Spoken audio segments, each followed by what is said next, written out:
फंसा दिए हैं यार। हेलो हेलो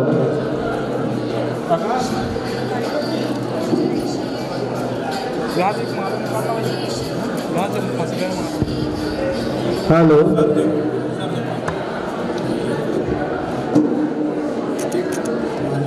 अध्ययन सर्च का विषय है कि आज बीपी चतुर्वेदी जी का जन्मोत्सव मनाने जा रहा है। बीपी चतुर्वेदी जी एक ऐसी शख्सियत, गीतकार, संगीतकार, श्रेष्ठ जीवन और शिक्षा के इस वृक्ष को जो उन्होंने इसे नन्हे से पौधे के रूप में रोपा था, आज इतने विशाल वट वृक्ष के रूप में वो दिखाई दे रहा है। जिले के अंदर नहीं है जो उनके माध्यम से संचालित और स्थापित की गई थी, जिनमें प्रमुख रूप चतुर्वेदी विधि महाविद्यालय, स्कूल, श्री राम उनके मार्गदर्शन में, उनके संरक्षण में दिया और निरंतर वो अनवरत शिक्षा के इस क्षेत्र में अग्रसर हो रहा है। ये बड़ा सौभाग्य का विषय है कि हम उनके इस जन्मोत्सव को एक साहित्य कवि सम्मेलन के रूप में मनाने जा रहे हैं। आज के हमारे इस कार्यक्रम में जो मूर्धन्य कवि पधार रहे हैं उनमें श्री शिवेंदु यादव धार से हैं। आप लोगों ने सुना होगा, अरे द्वारपालों कन्हैया से कह दो। ये जो गीत है भोपाल से डॉक्टर रानू रूहू, जबलपुर से प्रमोद साहू जी तुमसर से, के सबसे ज्येष्ठ सुपुत्र सम्मानित श्री हर्ष चतुर्वेदी जी हमारे बीच आज अतिथि के रूप में उपस्थित हैं। मैं ग्रहण करने की कृपा करेंगे। भाई देवी सिंह निर्मलकर जी कृपया अतिथियों को मंच पर लेकर आए। भोपाल निर्मलकर जी,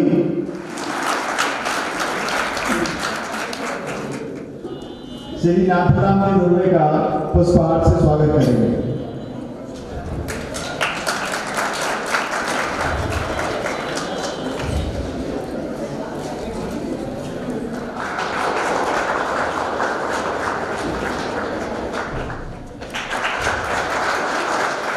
हमारे सम्मान के कवियों का मंच पर कार्यक्रम हो रहा है।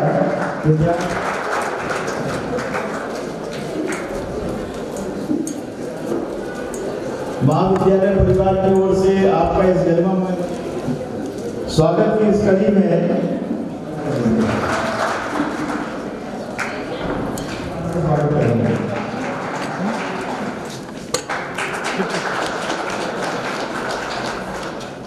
कि बाबू जी के जीवन पर प्रकाश डालने की कृपा करेंगे। अतिथिगण मेरे सम्मुख समिति के अध्यक्ष हैं, उन्हें आमंत्रित करता हूं अपने उद्बोधन के लिए। ने शिक्षा के क्षेत्र में अहम भूमिका को निभाते हुए एक वट वृक्ष शिक्षा के क्षेत्र में एक वट वृक्ष स्थापित किया, जिसमें सभी शाखाएं जो हैं वो आपको विभूषित माने श्री श्रीवास्तव सर के द्वारा बताई गई। वो उनकी प्रगति की द्योतक हैं और उन्होंने वो एक पीपल के वृक्ष की तरह थी। जिस प्रकार से कि हम ऑक्सीजन, हमारे शुद्ध ऑक्सीजन हम पीपल के वृक्ष से ग्रहण करते हैं। कोई बीमार व्यक्ति भी अगर पहुंच जाता है तो उसको बोलते हैं कि हम पीपल के वृक्ष के नीचे आप माने श्वास ग्रहण करो या माने व्यक्ति स्वस्थ होता है। तो वैसे ही हमको भी उनसे वही एनर्जी मिलती है, वो चाहे ना हो, लेकिन एक पीपल के वृक्ष की तरह वो हमको पॉजिटिव एनर्जी गेन कराते रहते हैं हमेशा। चाहे वो हम उनकी छवि का दर्शन करते हुए करें, चाहे किसी भी रूप में करें।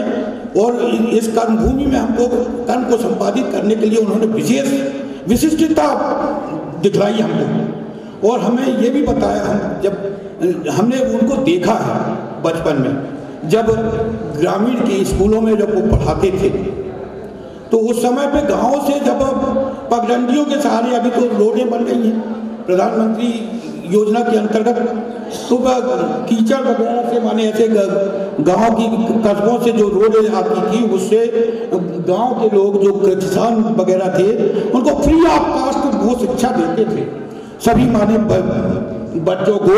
और 3-4 महीने वो बोर्ड की परीक्षाओं में बिल्कुल ऐसे पैरा लगा करके और चादर बिछा करके या बोरे के फट्टों को बिछा करके पढ़ा करते थे, उनसे कोई फीस नहीं लेते थे। वो उनमें वो छवि थी और वो उन्होंने निस्वार्थ भाव से सेवा की है शिक्षा के क्षेत्र में। मुझे वो दिन याद आते हैं मेरे पिताजी। बस उसी तरह उनकी यह छत्र छाया मेरे ऊपर भी बनी रहे और जिन बच्चों को हम शिक्षा दान कर रहे हैं उन पर भी उनकी छवि बनी रहे और अच्छा ज्ञान प्राप्त करें और हमारी सभी संस्थाएं माने इस तरह से अच्छी शिक्षा दान कराएं ताकि माने बच्चे उज्जवल छवि को प्राप्त हो, हमारे देश का नाम रोशन हो, हमारी संस्थाएं प्रफुल्ल माने हमारी संस्थाएं जो जैसे गुलाब के फूल की तरह खिलती रहे और हमारे बच्चे भी आसमान को छुएं, हमारा राष्ट्र प्रगति के पथ पर अग्रसर हो। यही कामना के साथ मैं उनका नमन करता हूं। उनको यही श्रद्धासुमन उनकी जयंती पर मेरे लिए पुष्प रूप में समर्पित हैं और मुझे पूरी तरह हमारे भविष्य में ऐसे ही आशीर्वाद प्रदान करें, यही मैं कामना करता हूं। दिशा निर्देश पर पूरा चतुर्वेदी परिवार माने यदि कहा जाए तो ये चतुर्वेदी परिवार के 5 रत्न हैं भाई।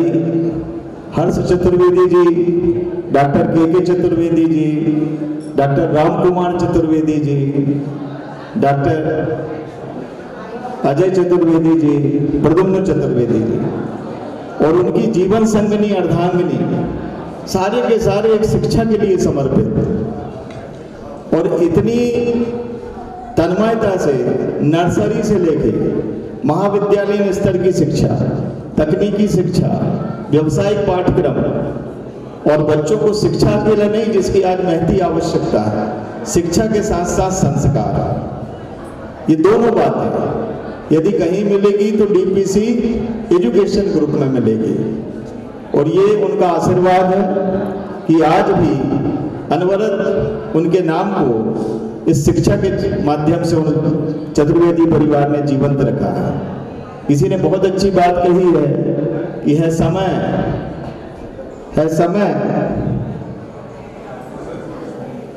नदी की बाढ़, है समय नदी की बाढ़ कि अक्सर सब बह जाया करते हैं, है समय बड़ा तूफान प्रबल पर्वत झुक जाया करते हैं। अक्सर दुनिया के लोग समय में चक्कर खाया करते हैं, लेकिन कुछ ऐसे भी हैं जो इतिहास बनाया करते हैं। कार्यक्रम के इस चरण के बाद मैं सम्मानीय अतिथियों से आग्रह करूंगा कि मंच में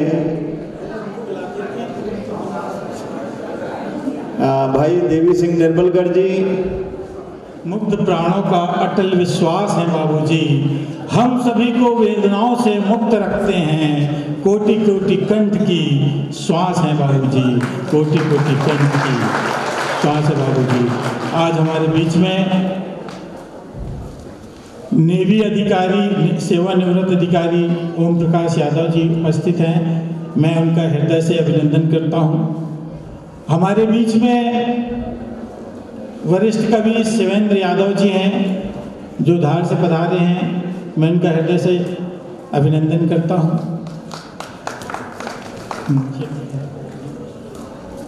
परिचय के साथ साथ में स्वागत समारोह भी साथ में करवा देता हूँ।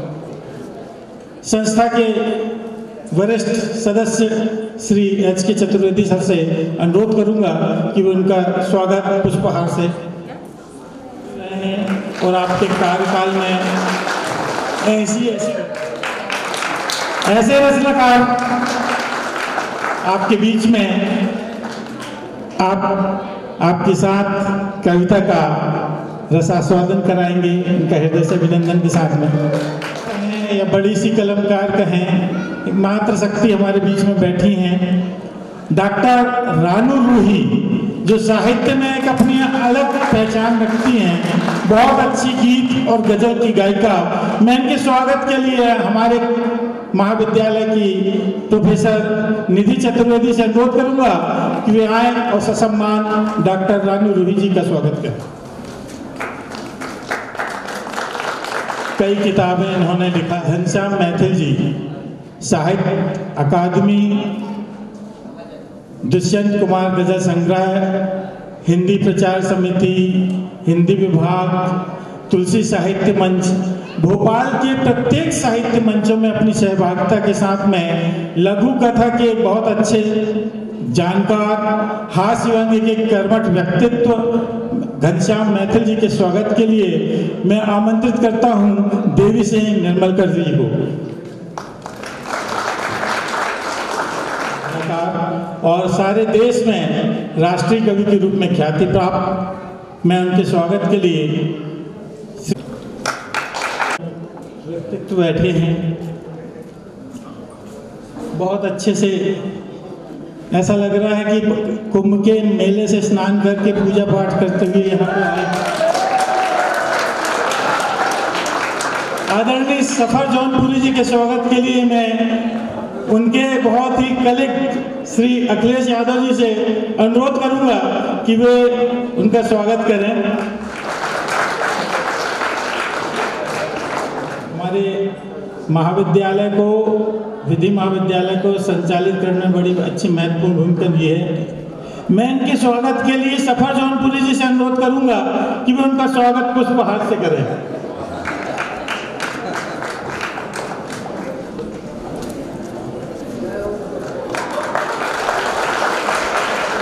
12 बजे का था, 1 बज गया है। मैं इस मंच को सौंप रहा हूँ इसके संचालन के लिए। कुछ भूमिका के लिए मैं आदरणीय सफर जौनपुरी जी को आमंत्रित करता हूँ कि वे यहाँ आए।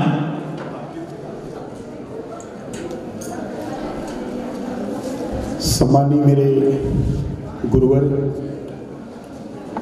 चातक दादा, आदरणीय मेरे चतुर्वेदी बड़े भैया, घर की मातृशक्ति के रूप में मेरी निधि दीदी, बड़े भैया जब यहाँ पे उद्बोधन देने आए थे तो उनकी आंखों की कोर बता रही थी कि पिताजी की कमी हम सबको कितनी खलती है। एक एक भाषा में उनके उद्बोधन में जो कंपन था, एक लरसतापन था, उनकी कमियों को दर्शा रही थी। हम उनके कामों को गिना गिना करके आज भी हमें उन्हें याद करते हैं। बाबूजी से मेरा भी करीब का वास्ता रहा है। मैं जब भी कहीं कवि सम्मेलन करके लौटता था, उनके पैर पड़ने, अभी मम्मी है, माता जी के पैर पड़ने आते हम लोग।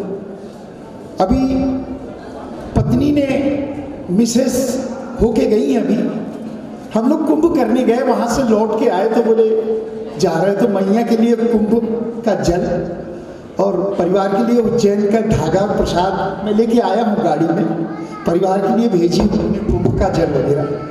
परिवार से मेरा अलग टाइप का लगाव रहा है। मैं चाहता हूँ मित्रों, इस कवि सम्मेलन के अध्यक्ष के रूप में मैं आप सबकी अनुमति लेते हुए, चूंकि मैं चतुर्वेदी परिवार का एक सदस्य हूँ, अंग हूँ, मैं आप सबकी अनुमति लेते हुए, आपने मुझे से बहुत बार संचालन करवाया है, मैं चाहता हूँ आज के इस कवि सम्मेलन मंच के संयोजक और अध्यक्ष के रूप में मैं, जो इंदौर से केवल आपके इस आयोजन में पधारे हैं और जो हिंदुस्तान के वर्तमान में बहुत बड़े संयोजक हैं, 108 कवि सम्मेलन, 108 श्रीमद् भागवत कथा करवाने का जिन्होंने बीड़ा लिया है हम कवियों के माध्यम से, ऐसी महान हस्ती नेवी के अधिकारी ओम प्रकाश यादव यहाँ पर पधारे हैं। मैं उनसे चाहूंगा कि अध्यक्ष पद ग्रहण करेंगे, आप लोग का अनुमोदन चाहूंगा।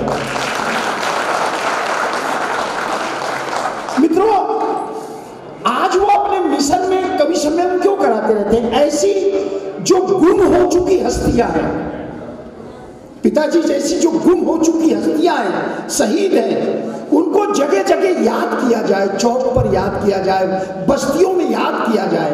जैसे बड़े भैया बता रहे थे कि यहाँ पर बैठा करके और ऐसी वो बधा करके और बच्चों को पढ़ाने लग जाते थे जब परीक्षा का समय आता था। तो ऐसे ही ओपी यादव का भी एक मिशन है। उस मिशन को याद करते हुए आज आपने इतने दिनों से पिताजी की जयंती और वो सब मना रहे हैं, आज ओपी यादव के एक 2 मिनट में ओपी यादव के तरीके से हम पिताजी की जयंती मनाना चाहते हैं और निधि दीदी और चतुर्वेदी परिवार का पूरा जोरदार समर्थन चाहते हैं। जी हाँ,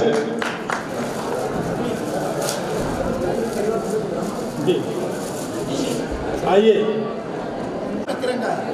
दीदी आइए। साहित्यकारों और हमारी धरोहरें, उनकी शौर्य गाथाएं, जैसे आज जिनके नाम प्रांगण में उपस्थित हैं, ऐसे डीपी चतुर्वेदी परिवार और जो डीपी सर ने जो योगदान दिया निःशुल्क शिक्षा, मेरी संस्था लगातार 29 वर्षों से निःशुल्क प्रशिक्षण निश्चित रोजगार योजना चलाती है।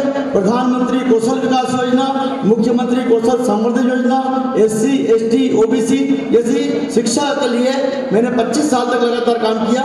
4 साल से विराम लिया था।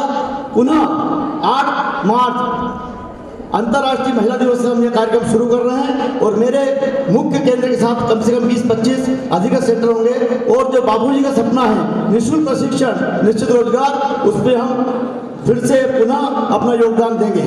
और दूसरा जो मुख्य उद्देश्य है शहादत को नमन का, कि जो हमारे परमवीर चक्र विजेता को नाम तक, और मैं भगवान से पुनः प्रार्थना करता हूँ, हम लोग हिंदू हैं और फिर से जन्म की व्यवस्था रखते हैं, तो भगवान यदि पुनः जन्म दे तो मुझे भारतीय नौसेना में जाने का मौका मिले। और साथियों, बच्चों, आपसे मुझे बहुत जो आशाएं, खासकर बालिकाओं से, जब सेना में बालिकाओं की भूमिका थी, हम सोचते थे कि बालिका कमजोर है, कैसे काम करेगी, लेकिन बालिकाओं ने प्रूव कर दिया है she is better than boys. तो इसलिए भारतीय सेना में गर्ल्स का अच्छा योगदान है, उसके लिए कभी हम आपके कॉलेज में विस्तृत मार्गदर्शन देंगे। धन्यवाद।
और सामने 3000 ज्यादा चाइनीज, उनको 2000 ज्यादा चाइनीज को मारकर 120 में से 114 जवानों ने शहादत दी।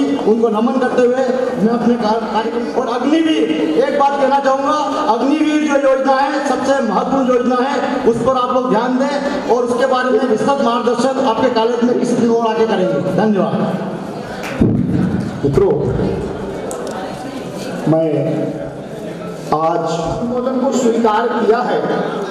अपनी 4 पंक्ति देकर के मैं आज के जो मंच संचालक है और आज की जो गतिविधियां वो चालू करता हूं कि तुम सबके लिए बोला कि तुम्हारी चरण रेखा देखता हूं मैं, तुम्हारी चरण रेखा देखता हूं मैं, मुझे भी देखने का तुम समय पाओ। तुम्हारी आन पर कुर्बान जाता हूं, तुम्हारी आन पर कुर्बान जाता हूं। केवल इस संस्था के आप लोग भी नियम अपनाओ, केवल इस संस्था के आप लोग भी नियम अपनाओ। एक किताब बनारस विश्वविद्यालय में चलती है, मैं उनका हृदय से अभिनंदन करता हूं और एक बार जोरदार तालियां इन महान विभूति के लिए जो हमारे बीच में है।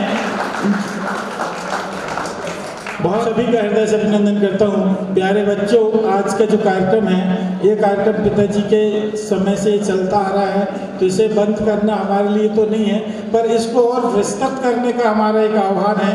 और अपने संस्था की जितनी भी हमारी पिताजी के आशीर्वाद से जितनी भी संस्थाएं चल रही हैं, इन संस्थाओं के प्रत्येक संस्था के 2-2 कार्यक्रम ये महोत्सव के रूप में 2 दिन तक चलेगा और इसमें सांस्कृतिक कार्यक्रम भी होंगे और जो प्रतिभावान छात्र छात्राएं रहेंगे उन छात्र छात्राओं का सम्मान भी इस आने वाले समय में किया जाएगा।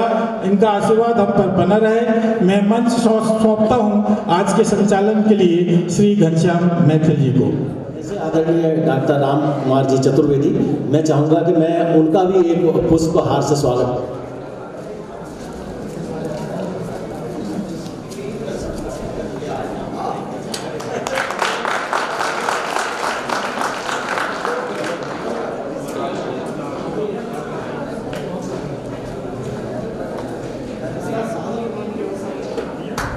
बहुत अधिक समय न लेते हुए आज एक बड़ा सुखद अवसर है कि आज ये जानकर बड़ी प्रसन्नता हो रही है सामने कि युवा विद्यार्थी हमारे बीच में है। तो मैं चाहूँगा कि आज कुछ इस तरह का कविताओं का यहाँ एक वातावरण निर्मित हो, कुछ इस तरह की बात हो कि ये विद्यार्थी अपने साथ कविता को साथ लेकर जाए, उनका यहाँ पर कविता को समय देना सार्थक हो।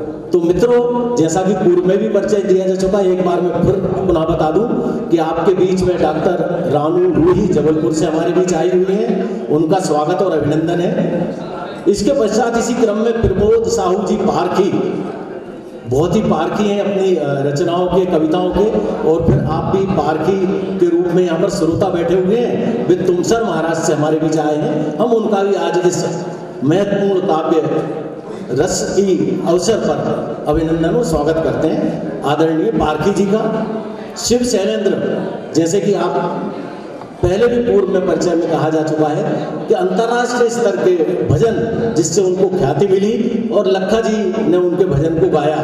जैसे अभी आप लता जी के गाने को गा रहे थे और आपको ये मालूम होगा कि उनके गीतकार हमारे बड़वाह में जिनने जन्म लिया प्रदीप, तो किस तरह से जब शब्द को संगीत और स्वर मिलता है तो कहाँ से कहाँ लता जी ने पहुँचा दिया। ऐसे आदरणीय हमारे बीच में शिव शैलेंद्र जी अपनी कविताओं की धार लेकर हमारे बीच उपस्थित हैं। राजा भोज के नगर धार से आए हुए हैं, जो माँ सरस्वती के विख्यात मंदिर के लिए जाना जाता है। वहाँ पे एक विवाद चल रहा है जो सबको आपको मालूम है। प्रभु करे कि वो विवाद जल्दी समाप्त हो।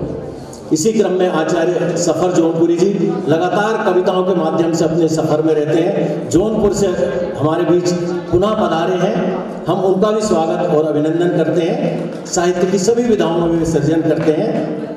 और इस सब आयोजन को यहाँ प्रांगण में सूत्रधार के रूप में आचार्य हाँ डॉक्टर कह लो राम कुमार जी चतुर्वेदी, वो भी यहाँ पर विराजित हैं। आप जानते हो बहुत अच्छे व्यंगकार हैं, शानदार कवि हैं, बहुत अच्छे आयोजक हैं और उन सबसे बढ़िया बहुत अच्छे इंसान हैं। हम उनका भी जोरदार करतल ध्वनि से स्वागत और अभिनंदन करते हैं।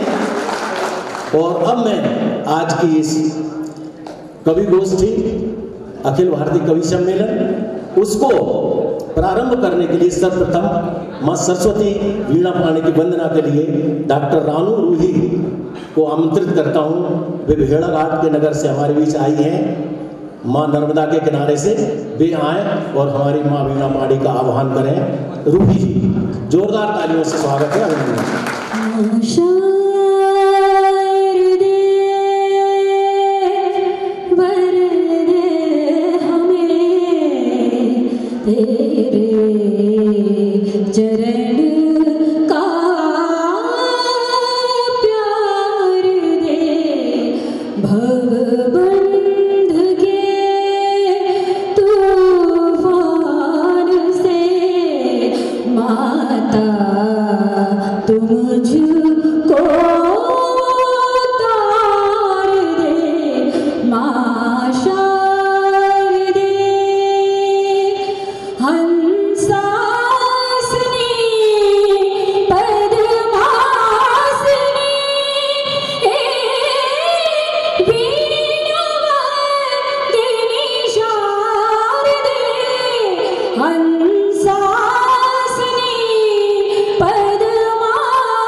मित्रों, कभी कभी बड़ा आश्चर्य होता है। मैं एक छोटी सी बात इस संदर्भ में कहूँगा कि क्योंकि बाबूजी की स्मृति में ये आयोजन हो रहा है, हम उनके जन्मदिन को यहाँ पर उनको स्मरण करते हुए इस आयोजन को यहाँ सब सदन में बैठे। मतलब परसों डॉक्टर विकास दवे जी से एक चर्चा हो रही थी कि किस तरह की कविता, क्योंकि मैं एक हास्य व्यंग के कवि को यहाँ बुलाने वाला हूँ। तो कल मैं जब उन्होंने मेरे से कहा कि एक महत्वपूर्ण कवि ने, आचार्य हमारे राम कुमार जी भी लगातार व्यंग लिखते हैं, तो वो जो एक बड़े कवि हैं, अगर आप कविता को लिखने वाले हैं तो उन कवि ने जब लिखा कि हे मेरे पूजनीय बाप, हे मेरे पूजनीय बाप और कब मरेंगे आप, जब ऐसा लिखा तो बात इस पे से हो रही थी कि रिटायर होके 30 साल हो गए, अभी भी जी रहे हो और हमारा खून पी रहे हो।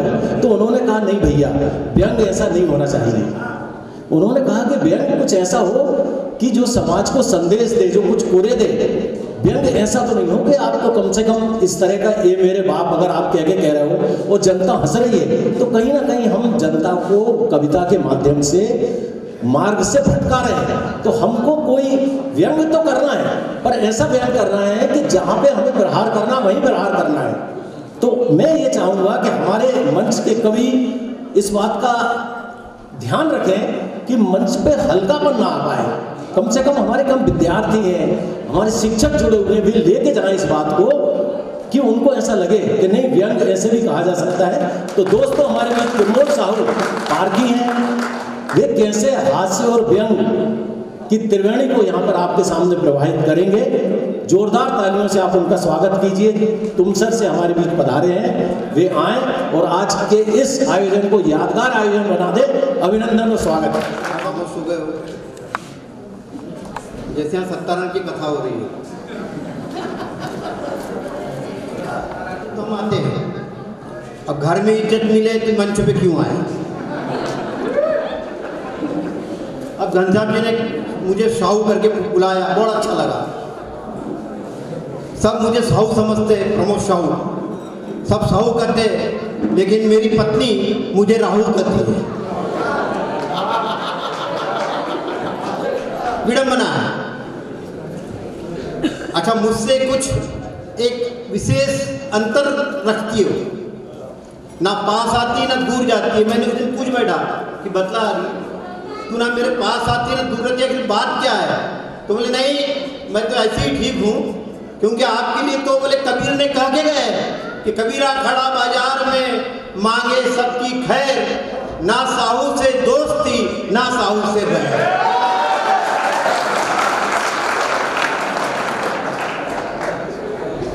युवा ताली बहुत बजा रहा है, अच्छा है।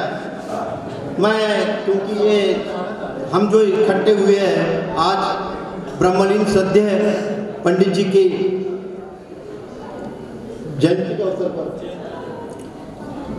मैं कुछ अपनी पंक्तियां आदरणीय श्रद्धेय पंडित जी के चरणों में समर्पित करना चाहता हूँ। इतिहास सार ऐसे ही नहीं रचा जाता, उसके लिए बहुत कुछ धारा के ऊपर तैरना भी पड़ता है।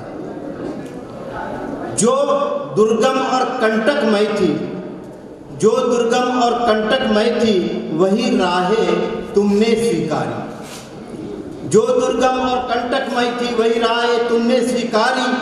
कर्म शक्ति के आगे तुम्हारी, कर्म शक्ति के आगे तुम्हारे पद की हर बाधाएं हारी। तुम धारा के विपरीत तैरे, तुम धारा के विपरीत तैरे, पाली मंजिल तुम्हारी।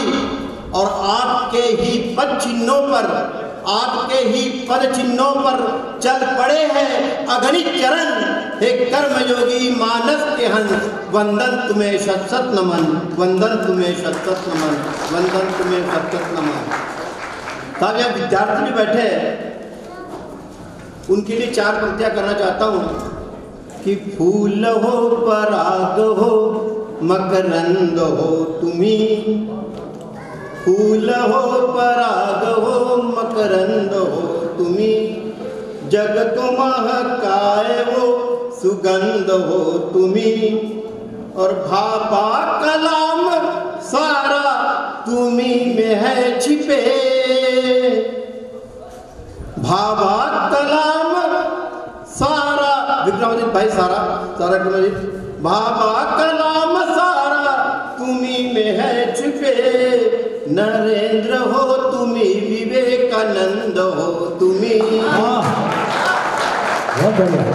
और चूंकि अध्यापक वर्ग जो है, जो भविष्य का निर्माता होता है, देश का भविष्य बनाते हैं, उनके लिए चार पंक्तियां है कि कांटों भरी बबूल को चंदन बनाते हो, कांटों भरी बबूल को चंदन बनाते हो।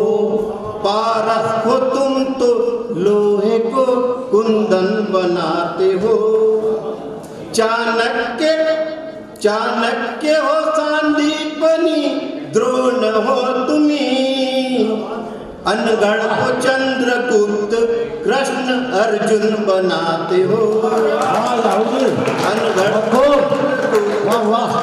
अर्जुन बनाते हो। याहू याहू, बहुत बढ़िया। और सर इतना के बाद मैं अपने औकात पे आता हूँ जी, क्योंकि मैं हास्य का कवि हूँ। औकात पे जल्दी जल्दी आ जाए आदमी, अच्छा रहता है। याहू जी स्वागत है। बात चल रही थी सर जी, महिलाएं भी बैठी है, छात्राएं बैठी है, जी जी जी, छात्र लोग बैठे हैं। अच्छा है, जितने अविवाहित थे बहुत मजे में है, हम विवाह करके पछता रहे हैं। अब मेरी पत्नी हर बार मुझसे सवाल करती रहती है। उस दिन पूछ बैठी, बोली बतलाइए प्रेम और इश्क में क्या फर्क है? वाह, प्रेम और इश्क में क्या फर्क है? मैंने कहा बाहुली, दोनों का अलग अलग नेटवर्क है। बहुत बढ़िया। मैंने कहा बाहुली, दोनों का अलग अलग नेटवर्क है। अरे प्रेम वो होता है, प्रेम वो होता है जो मैं अपनी बहन से करता हूँ। प्रेम वो होता है जो मैं अपनी बहन से करता हूँ। और बोले इश्क वो होता है मैं जो तेरी बहन से करता हूँ।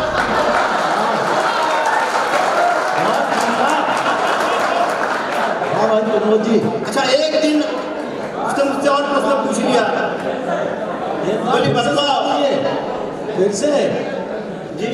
फिर से दोहरा दो। लोग कह रहे हैं कि भाई प्रेम वो होता है जो मैं अपनी बहन से करता हूँ। उसने बोला इश्क वो होता है मैं जो तुम्हारी बहन से करता हूँ। उसने मुझसे एक दिन प्रश्न पूछ लिया। बोली बतलाओ जी, मुझ में और कश्मीर में क्या समानता है? वाह, मुझ में और कश्मीर में क्या समानता है? मैंने कहा, पहले तो सोचा मैंने कि अपनी तारीफ करवाना चाहती मुझसे। मौला देखिए, तू और कश्मीर दोनों बहुत ही सुंदर है।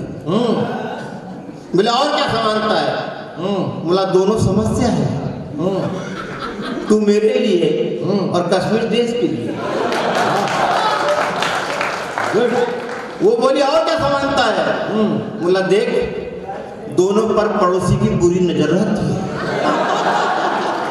बहुत शानदार। बोला कश्मीर पर पाकिस्तान की और मुला तुझ पर पड़ोसी रामलाल। अब मैंने पूछा कि तू बता कि मुझ में और कश्मीर में क्या समानता है? तो अचंभित रही। बोले तुम में और कश्मीर में? वो बोले कहाँ खूबसूरत और तुम कहाँ? बोले आप ही बताओ। मैंने कहा देख, जिस प्रकार कश्मीर पर पाकिस्तान भी अपना अधिकार बताता है और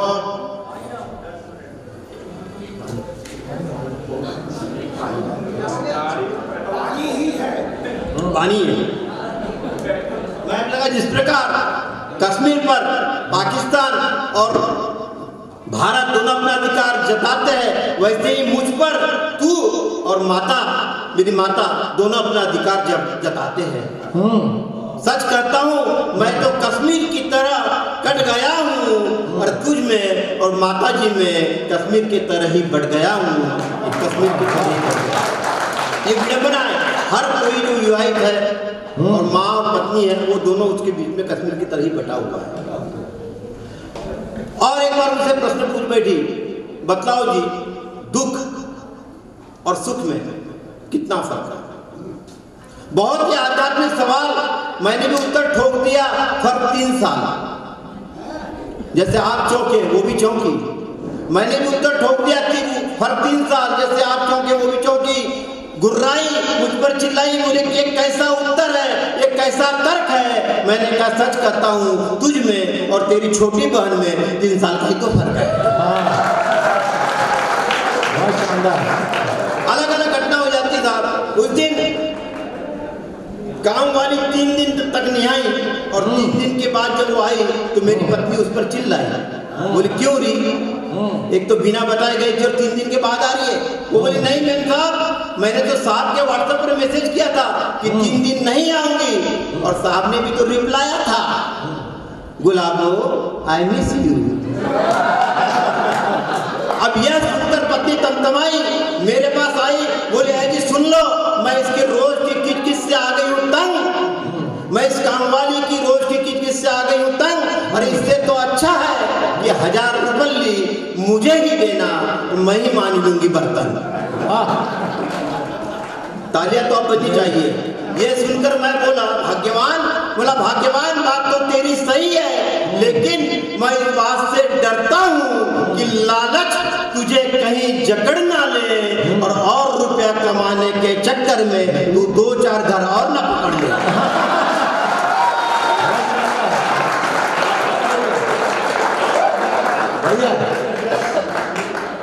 तो साहब ये है पत्नी पुराण। अभी आज मैं तुमसर से निकला कार से सिवनी आने के लिए, तो अच्छा हमारे यहाँ क्या हुआ, कई कवि महाराष्ट्र में तो ऐसे हो गए कि वो ट्रक के जो पीछे लिखा रहता है वो पढ़ पढ़ करके ही शायर हो गए। मैंने तो इसके पीछे लिखा देखा, एक जगह लिखा था शहीदों को प्रणाम। वो ड्राइवर रुका तो मैं उसके पास जाके पूछा, बोला यार तू क्या भगत सिंह को पहचानता है? बोले नहीं पहचानता। बोला चंद्रशेखर को पहचानता है? बोले नहीं पहचानता। बोला लाल बाल पाल का नाम सुना है? बोले नहीं सुना है। तो बोला फिर लिखा क्यों है शहीदों को प्रणाम? तो बोला सर ये तो बात ये हो गई कि जो मेरे ट्रक के नीचे आके शहीद हो गए उनके लिए लिखा हूं मैंने। थोड़ा आगे मैं बढ़ा तो एक ट्रक मुझे क्रॉस किया, उसके पीछे लिखा था सावन को आने दो। वो तेजी से आगे निकल गया। थोड़ी दूर के बाद देखा, मैंने जाके देखा, आगे आगे बढ़ा तो देखा कि उसका एक्सीडेंट हुआ था। उसके ऊपर और एक ट्रक चढ़ा हुआ था, इसके पे लिखा था सावन को आने दो, और उस ट्रक पे लिखा था सावन आया झूम के। साहब ये तो हंसी मजाक की बात। और एक पेट्रोल का टैंकर को जाते देखा, उस टैंकर के ऊपर मेरा भारत महान लिखा था और बड़े बड़े शब्दों में लिखा था अत्यंत ज्वलनशील। भारत की आज की परिस्थिति का इतना कम शब्दों में और सटीक वर्णन हो ही नहीं सकता।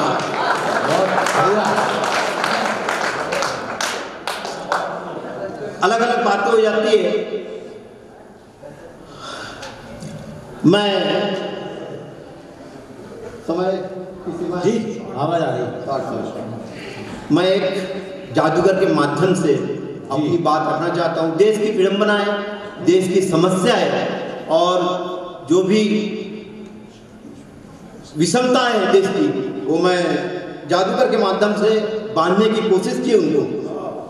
मेरी जादूगर शीर्षक की कविता कि जादूगर खेल दिखा रहा था, जादूगर खेल दिखा रहा था, दर्शकों को मजा आ रहा था।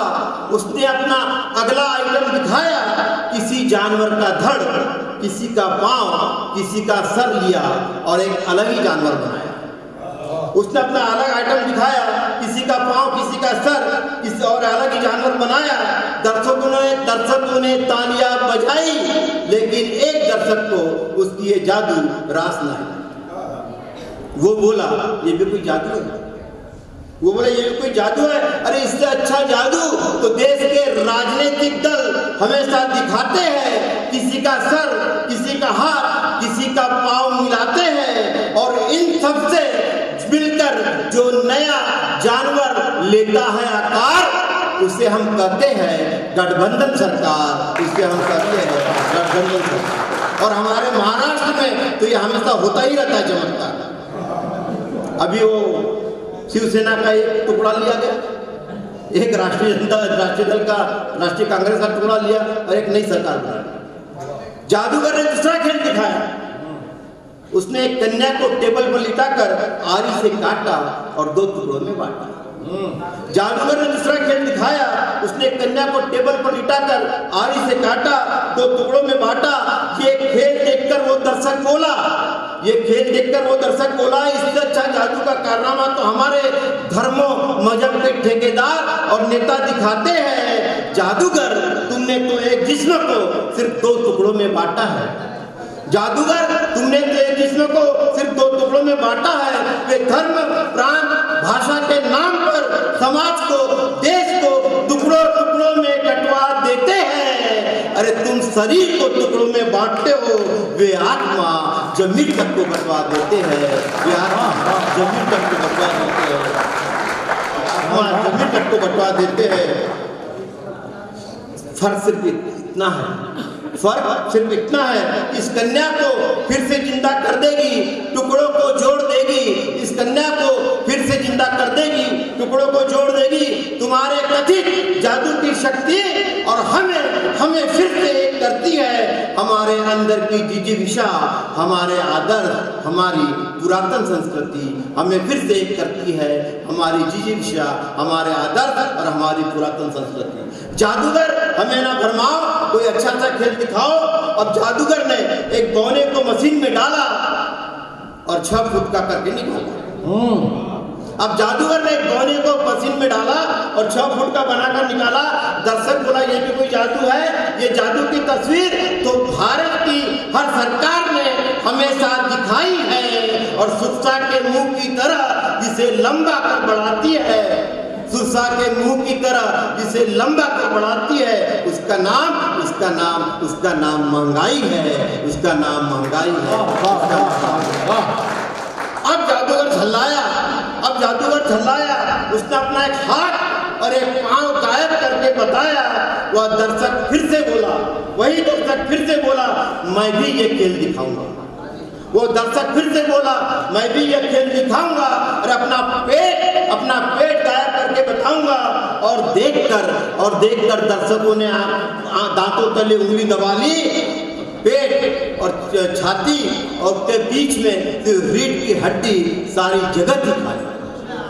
वो जादूगर बोला, वो दर्शक छाती और पाँव के बीच से रीढ़ की हड्डी बाकी सारी जगह दिखा ली। वो दर्शक बोला, मैं जादूगर नहीं हूँ, मामूली इंसान हूँ, आम आदमी का प्रतीक हूँ, आम आदमी की पहचान हूँ। अगर महंगाई इसी तरह हमारी तकदीर में होगी, अगर महंगाई इसी तरह हमारी तकदीर में होगी, तो भूख से धसे पेट के आम आदमी की महंगाई के मार से, रोज के फाकों से, लैमार के सिद्धांत के अनुसार, लैमार का सिद्धांत है कि जो अंग हमारा काम में नहीं आता वो धीरे धीरे गायब हो जाता है। तो बोला कि अगर महंगाई इसी तरह हमारे तकदीर में होगी, तो भूख से धसे पेट के आम आदमी की भविष्य में यही भयावह तस्वीर होगी। महंगाई के मार से, रोज के फाकों से, लैमार के सिद्धांत के अनुसार यह पेट गायब हो जाएगा और तभी इंसान न रहेगा, अजूबा हो जाएगा। इंसान न रहेगा, अजूबा हो जाएगा। दोस्तों, हास्य व्यंग कहीं से भी निकल सकता है। कई बार कुछ हिंदी को लेकर मुझे ऐसा लगता है कि मैं जहाँ रेलवे में काम करता था, चतुर्वेदी जी, वहाँ पे लिखा हुआ था विद्युत विभाग, तो किसी ने क्या कर दिया, उसको खुरच के बी मिटा दिया, तो वो पढ़ने में हो गया धुत विभाग। तो उन्होंने कहा साले ये धुती रहते हैं, कोई काम ही नहीं करते, तो वो कई दिनों तक रहा। अच्छा, जहाँ पे विद्युत विभाग के सामने मंडल चिकित्सालय रेलवे में होता है, तो लोगों ने लिख दिया, वो माँ को किसी ने मिटा दिया, वो हो गया डल चिकित्सालय। वो कहले सब डॉक्टर लोग यहाँ पे डल हैं और कोई काम ही नहीं करते। तो इस तरह से जो व्यंग है या हास्य है, वो कहीं से भी प्रस्फुटित हो सकता है, हमारे आसपास ही रहता है, हमें कहीं उसके लिए बहुत दूर जाने की आवश्यकता नहीं होती है। पर वो एक हास्य जो कविता है, उसका एक रस है। कविता में 9 रस है, अब तो लोग कह रहे हैं 10 और 11 नए रसों को लोग बताते जा रहे हैं, परंतु फिर भी हास्य रस का और व्यंग का अगर उसके साथ मिलना हो जाए तो बड़ा प्रभावी हो जाता है। अब हमारे बीच दोस्तों शिव शैलेंद्र, जैसा कि मैंने पहले बताया, अपनी धारदार कविताओं के लिए और खासतौर से जैसा जिक्र किया गया उनका कि अरे गाँव वालों कन्हैया से कह दो, अरे द्वारपालों कन्हैया से कह दो, तुम्हारा पुत्र आ रहा है, तो वो ऐसे महत्वपूर्ण अंतर्राष्ट्रीय स्तर पर जिस भजन ने लखा जी को भी ख्याति दिलवाई, जैसा कि अभी लता जी ने उस गीत को गाया, तो उस तरह से इसी तरह से लखा जी ने आपके गीत को गाया। आप जोरदार तालियों के साथ भाई शिव शैलेंद्र जी को आमंत्रित करें, जिससे कि वो आज के पूरे दिन को यादगार बना दें, हम लोगों को अपनी कविता से मालामाल कर दें। आदरणीय शिव शैलेंद्र जी को नमन करते हुए जी। मेरे पिताजी गाया करते थे, मैं संत परिवार का हूँ। मुझे सांसदों ने, अपने लीडर जी ने बताया, अजय भैया के पिताजी चतुर्वेदी जी, जो कुछ है अपनी बोलना सब जानते हैं। तो वो मेरे पिताजी गुनगुनाया करते थे गाना, वो आज उनको देख के याद आ गया। एक लाइन मैंने मेरे जीवन में कवि सम्मेलन में कभी भी किसी कवि की कविता पढ़ी नहीं और भूमिका भी नहीं बताई उसकी, मगर आज मुझे वो गीत की 2 लाइन गाने के लिए दिल कहता है। मेरे बच्चे साथ रहो। ये मेरे बच्चे हो, जरा ध्यान से सुनना। मैं तुम्हारी उम्र में था जब भी कवि बन गया था। हाँ, ध्यान से प्यार करोगे तो तुम भी बन जाओगे। मेरे बाद भी इस दुनिया में और जिंदा मेरा नाम रहेगा। वाह, वो गाते थे। जी जी जी जी। तू मिला तो मैंने पाया अपना जीवन दोबारा, ये मेरा नाम करेगा रोशन जग में मेरा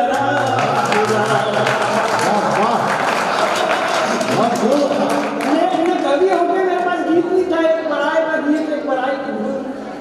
मैं चतुर्वेदी जी के इसमें आया, ये मेरा सौभाग्य है।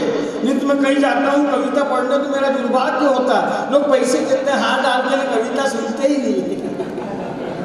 हाँ, मैं हकीकत कह रहा हूँ। मैं कविता 4 पंक्तियों से आपसे जुड़ना चाहता हूँ। मेरी बच्चियां जरा ध्यान से सुनना, मेरे भैया हूँ जरा ध्यान से सुनना। तुम्हारी उम्र में कवि बन गया था और 4 पहली लाइन लिखी थी मैंने कि शहनाइयों के स्वर कुछ सुरीले हो गए थे और मेरे नयन आंसुओं से गीले हो गए थे। अरे मैं एक तरफ कोने में रोए ही किया और उधर उसके दोनों हाथ गीले हो गए थे।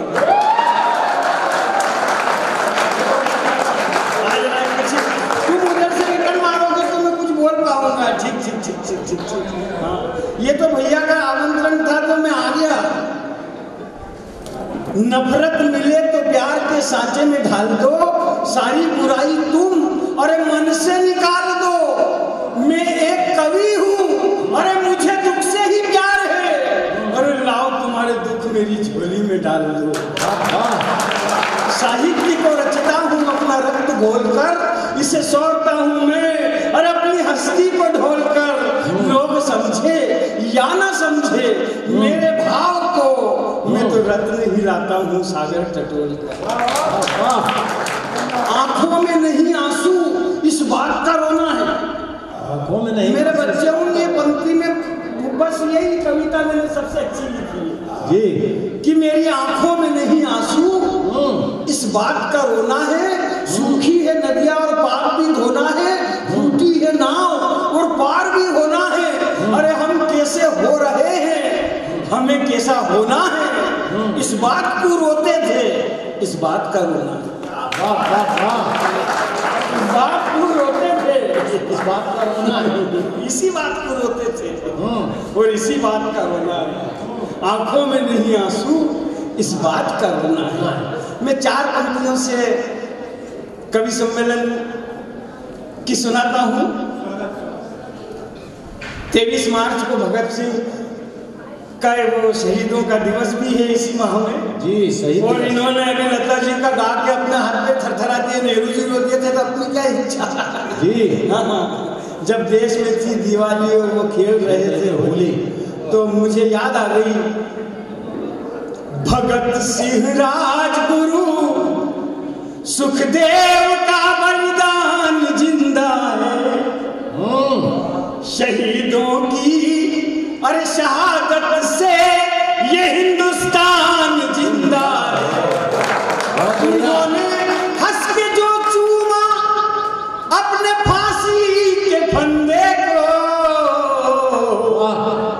और वतन पर हम भी मर जाएं यही अरमान जिंदा है। अरे यार सर तेरे में हार मत गिराया करो।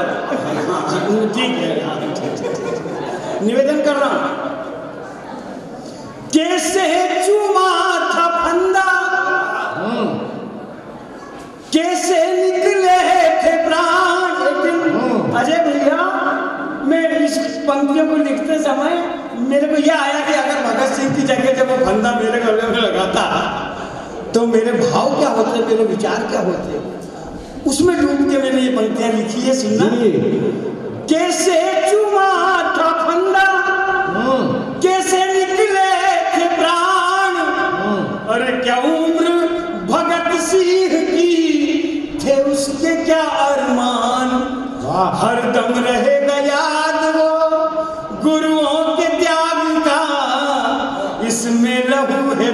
दोस्तों लाखों सुहाग का, खेला प्रकाश राज, बहुत शानदार, खेला प्रकाश राज आजादी के चराग का, इसमें लहू है दोस्तों लाखों सुहाग का। वतन के खातिर सैकड़ों संकट उठा के बोस, नारा दिया जय हिंद का, सबको दिलाया जोश, आता है सीन याद वो जलियान बाग का, इसमें लहू है दोस्तों लाखों सुहाग का। अब मैं तुमको यहाँ से मोदी सरकार की स्थिति में ले जाता हूँ जी। कविता लिखना, मैं कविता लिखते लिखते खंबे से, बिजली के खंबे से ही टकरा गया, पता ही नहीं कि खंबा है सामने, बस वो लाइन जोड़ने में शुरू ऐसी दीवानगी होती थी, भले कोई सुने नहीं सुने, पकड़ के सुना। हाँ, बड़ी खराब हालत, कवि से दयनीय हालत किसी की हो ही नहीं सकती है। निवेदन कर रहा हूँ। तो ये विपक्ष के लोगों ने बोला कि ये सर्जिकल जो हो रहा है इसको टीवी पे बताओ, पेपर में बताओ, इसका वहाँ का फोटो खींचाओ, तुम जंगल में तो नहीं बम फेंका है, मोदी जी से पूछा ही नहीं। मगर जो 150 कमांडो पाकिस्तान में गए थे सर्जिकल स्ट्राइक करने, मैं भी उनके साथ गया था। यादव जी, ये सेना के आदमी है, ये तो रिटायर हो गए, पर जो 150 कमांडो अभी जो मोदी के टाइम में सर्जिकल करने पाकिस्तान गए ना, मैं उनके साथ गया था। तो भैया वो संचालक ने किया, क्यों झूठ बोलता है यार। तो मैंने कहा व से कल्पना, व से विचार, त से तालमेल। वो जो 150 सैनिक गए थे वो हकीकत में गए थे, मैं कल्पना में गया। तो मैंने सर्जिकल की 4 पंक्ति सुना था। 4 पंक्ति में आप मेरे कविता लिखने का तरीका समझ जाओगे। और मुझ सैनिक पर शक करते हो, सर्जिकल पर शक करते हो, मैं पाकिस्तान उजाड़ाया। मुझ सैनिक पर शक करते हो, सर्जिकल पर शक करते हो, मैं पाकिस्तान उजाड़ाया। दुश्मन की छाती छलनी कर, अरे मैं वहां तिरंगा गाड़ाया। मैं घुसा पाक की सीमा में और पाक की सेना भागी है। एक गोली के बदले मैंने 100 गोली दागी है। मैं हनुमान की तरह गया, आतंकी के उखाड़ा। दुश्मन की छाती छलनी कर, अरे मैं वहां तिरंगा गाड़ा। मुझ सैनिक पर शक, मेरी सर्दी काशी रात में ठंड में आया, अजय भी अब गला बहुत खराब है और कविता सुनाने में एक टुकड़े में सारी खत्म कर देता हूँ।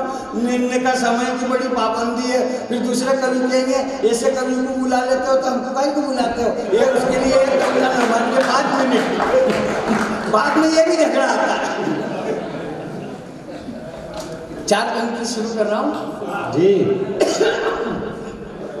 ये मेरे बच्चों को जो पढ़ाया जाता है, मेरे में जितना ज्ञान है मैंने उसका प्रयास करा लिखने का जी। मैंने 1ली क्लास से 12वीं क्लास तक पढ़ा तो मेरे घर वाले कहते पूरा ढोर है, तेरे को पढ़ा के अच्छा तो तेरे से ढोर ही चलवा लेते। मेरे पिताजी मेरे को ले गए थे, वो बोलते थे तेरे को स्कूल ले गए थे जमा करने, तो मास्टर से बोला यार इस बच्चे को पढ़ा ले रहा, बोले इसको तो कोई गधा ही पढ़ा सकता है। मेरे पिताजी बोले इसीलिए तो आपके पास लाया। निवेदन सुनना। तो मेरे को जितना ज्ञान है मैं वही प्रकट करूंगा, बिना अनुभव के तो कोई कुछ कर ही नहीं सकता जी।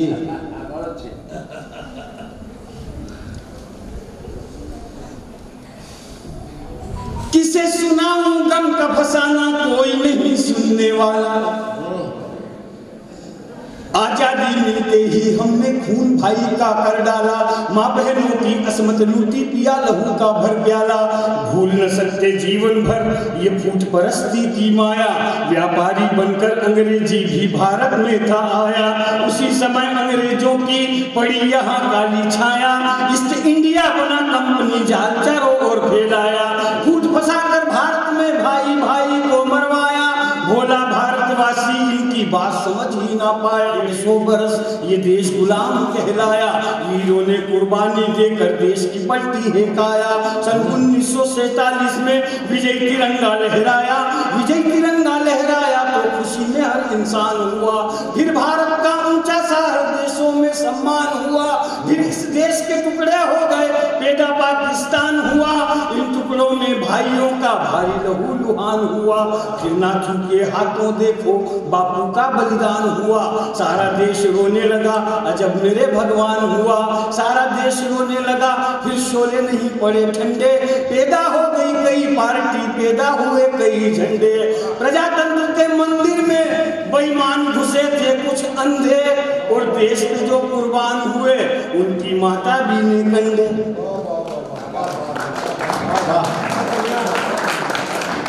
नोटों में ये वोट खरीदे, चढ़कर बैठे कुर्सी पर। आप आ गए, अच्छा हुआ, हम ही जल्दी, हमने गलती शुरू कर दी, जल्दी चालू कर। आइए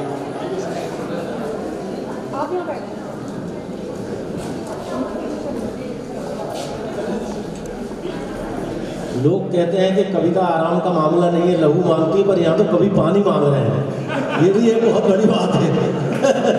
ये देखो शिव की नगरी, और मेरे नाम में भी शिव आता है जी। ये शिवनी है, तो ये मैं सोच के आया कि चलो आज अपने घर में कविता पढ़ी जी।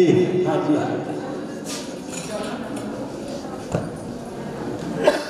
बात आई यहाँ तक आई थी कि प्रजातंत्र के मंदिर में बेईमान घुसे हैं कुछ अंधे, और देश में जो कुर्बान हुए उनकी माता बीने कंडे। नोटों में ये वोट खरीदे, चढ़कर बैठे कुर्सी पर। ये नाटक अब नहीं चलेगा, दाग लगे हैं कुर्सी पर। किसी को कुछ काम है ही नहीं, और बैठे सब काम से। कुर्सियां खुद रो रही बैठने वाले के नाम से। मैंने सुनी कुर्सियों को रोते देखा है, जो उठ के गया उसके पाप को धोते देखा है। अरे जो जिस कुर्सी पे बैठा है वहीं से इस देश को खा लिया है। इस देश को नरेंद्र मोदी के रूप में भोलेनाथ चला लिया। 4 पंक्ति से नरेंद्र मोदी की बात आ गई तो मोदी पे सुन लो। अरे मेरे भैया, अरे शिव शिव शिव शिव शिव जय भोलेनाथ। ये तो वो हमारे चतुर्वेदी जी की दया दृष्टि है, कृपा है जो मैं यहाँ आ गया। कोई योग होगा मेरा भगवान की दया से। मैं पंक्ति सुना रहा हूँ भैया, सुनना कि पहले भी तो मुगलों के यहाँ कितने घोड़े घोड़े थे। हमारे देश का इतिहास पढ़ाया जाता है, मुगलों को पढ़ाया जाता है, मगर मेरे को समझ में नहीं आता। मेरे को जितना समझ में आया मैंने कविता में लिख दिया। आपको अच्छी लगे तो ताली बजाओ, नहीं समझ में आए तो गाली बक दो, मेरे को संताप नहीं, पर कविता मैंने लिखी। अजय भैया सुनना कि पहले भी तो मुगलों के यहाँ कितने घोड़े दौड़े थे, उन घोड़ों पर बैठ बैठ कर कितने मंदिर तोड़े थे। पहले भी तो मंदिर तोड़े, अरे यहाँ पे काफर बाबर ने अपनी ढांचा गिरा दिया है राम की सेना बानर ने। ये तो होना ही था क्योंकि ये इतिहास हमारा था। महमूद ने पृथ्वी को यहाँ पर जबरन ही ललकारा था। इस मिट्टी ने एक और हिंदू सरदार को पाया था, जिसने यहाँ पर सोमनाथ का मंदिर भव्य बनाया था। बहुत शानदार। अब मोदी जी की बात कर रहा था, देखो मैं इतिहास कहाँ से, मुगलों के घोड़े कब दौड़े थे, कितने 1000 साल पुरानी बात है, उसको आज तक ला रहा हूँ। गोधरा में ट्रेन जलाकर कारसेवकों को मारा था। पहली बार कोई मुख्यमंत्री खुल करके ललकारा था। गोधरा में ट्रेन जलाकर कारसेवकों को मारा था। पहली बार कोई मुख्यमंत्री खुल करके ललकारा था। इस मिट्टी ने एक और हिंदू सरदार को पाया था, जिसने यहाँ पर सोमनाथ का और मंदिर भव्य बनाया था। उस सरदार की मूर्ति को जब नरेंद्र भाई बनवा रहा था, जनता ने ये ठान लिया कि मोदी एक सहारा था। जन के मन को आग लगा दी शेयर के घोटाले ने, जन के मन को आग लगा दी टेलीफोन घोटाले ने, जन के मन को आग लगा दी कोयले के घोटाले ने, और शहजादे को धूल चटा दी चाय बेचने वाले। अरे वाह वाह वाह। ये बीच में कुछ लड़के तो ऐसे लग रहा है जैसे मैं पढ़ता था जब मैं भी ऐसे अभी हाँ, देखते किधर है, सुनते किधर है और मजे लेते किधर है। वाह निवेदन कर रहा हूँ। लाल किले से मोदी ने जब तिरंगा फहराया है, अरे लाल किले से मोदी ने जब तिरंगा फहराया है, पाक यहाँ थर्राया देखो, चीन यहाँ चकराया है। और विदेशों में मोदी ने, और विदेशों में मोदी ने मेरे देश का मान बढ़ाया है। आगे जाके मोदी तुमको ये करके दिखलाना है, अरे खोया मान जगत गुरु का फिर से लेकर आना है। खोया मान मेरे जगत गुरु का फिर से लेकर आना है। बोलो भारत माता की। अरे आवाज में तुम्हारे दम ही नहीं है।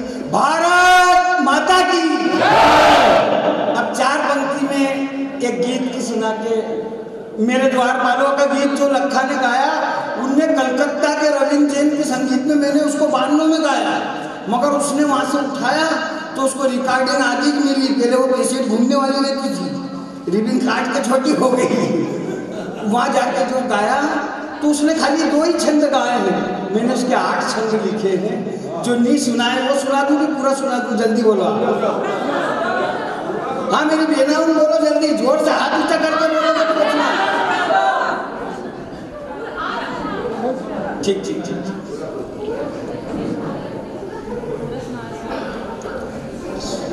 द्वारकाधीश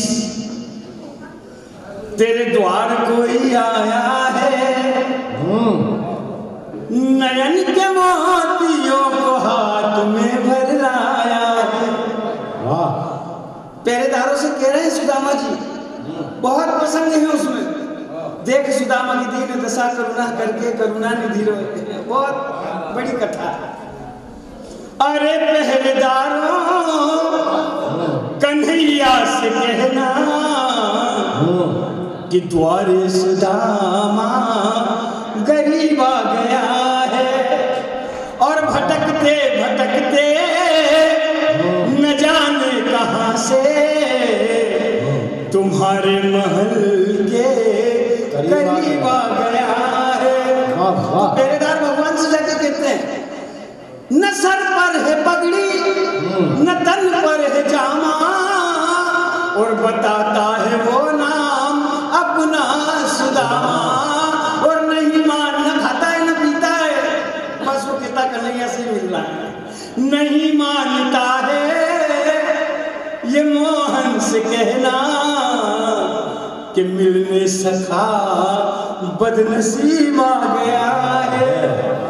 तो सुन के दौड़े भगवान नंगे बदन से, और नहीं देर आने में की है लगन से। लिपट कर सुदामा को गले से लगाया, कहा मेरा सच्चा मित्र आ गया है। बराबर के आसन पर सुदामा को बिठाया, और चरण आंसुओं से प्रभु ने धुलाया। तो हुआ रुक्मणी को, बोले मेरे स्वामी से तो बड़ा कोई नहीं, भोलेनाथ समाधि जिनकी लेकर ध्यान करते हैं, हाँ इनसे बड़ा तो कोई है ही नहीं। ये उसके लिए रो रहे हैं, आंसुओं से पेट धो रहे हैं। अरे हुआ रुक्मणी को अरे बड़ा ही अचंभा कि मेहमान के साथ अजीब आ गया है। लगे फिर सुदामा, इतनी इज्जत हो जाती है ना, जैसे इन्हें चतुर्वेदी जी ने बहुत सम्मान कर दिया हमारा, तो आदमी शर्माता है यार, क्या बोलूं क्या नहीं बोलूं। अजय भैया बहुत हमें दिल को जो मिले इनसे उनका हृदय जीत लेते हैं। निवेदन सुनना। लगे फिर सुदामा एक पुतरिया छुपाने, मगर छीन कर कृष्ण लग गए खाने। अरे ये सौगात मेरी अरे भाभी ने दी है, इसे आज लेकर गरीब आ गया है। और सर आप सब विद्वान लोग हैं, शिक्षक लोग हैं, मैं पंक्तियां सुनना। किसे कौन इतना कहाँ होगा प्यारा, ये कहीं भी नहीं है दुनिया में जो छंद सुना, इस धरती पे मेरे अलावा भी नहीं कोई सुना सकता। किसे कौन इतना कहाँ होगा प्यारा, और विदाई में कान्हा के आंसुओं की धारा, रहे द्वारका में बहुत दिन सुदामा, वही तो बोले कान्हा न घबराओ प्यारे जरा तुम सुदामा, खुशी का खजाना करीब आ गया है। अरे पहरेदारों कन्हैया से कहना कि द्वार सुदामा गरीब आ गया है। वाह वाह वाह वाह वाह, बहुत बहुत स्वागत, अभिनंदन।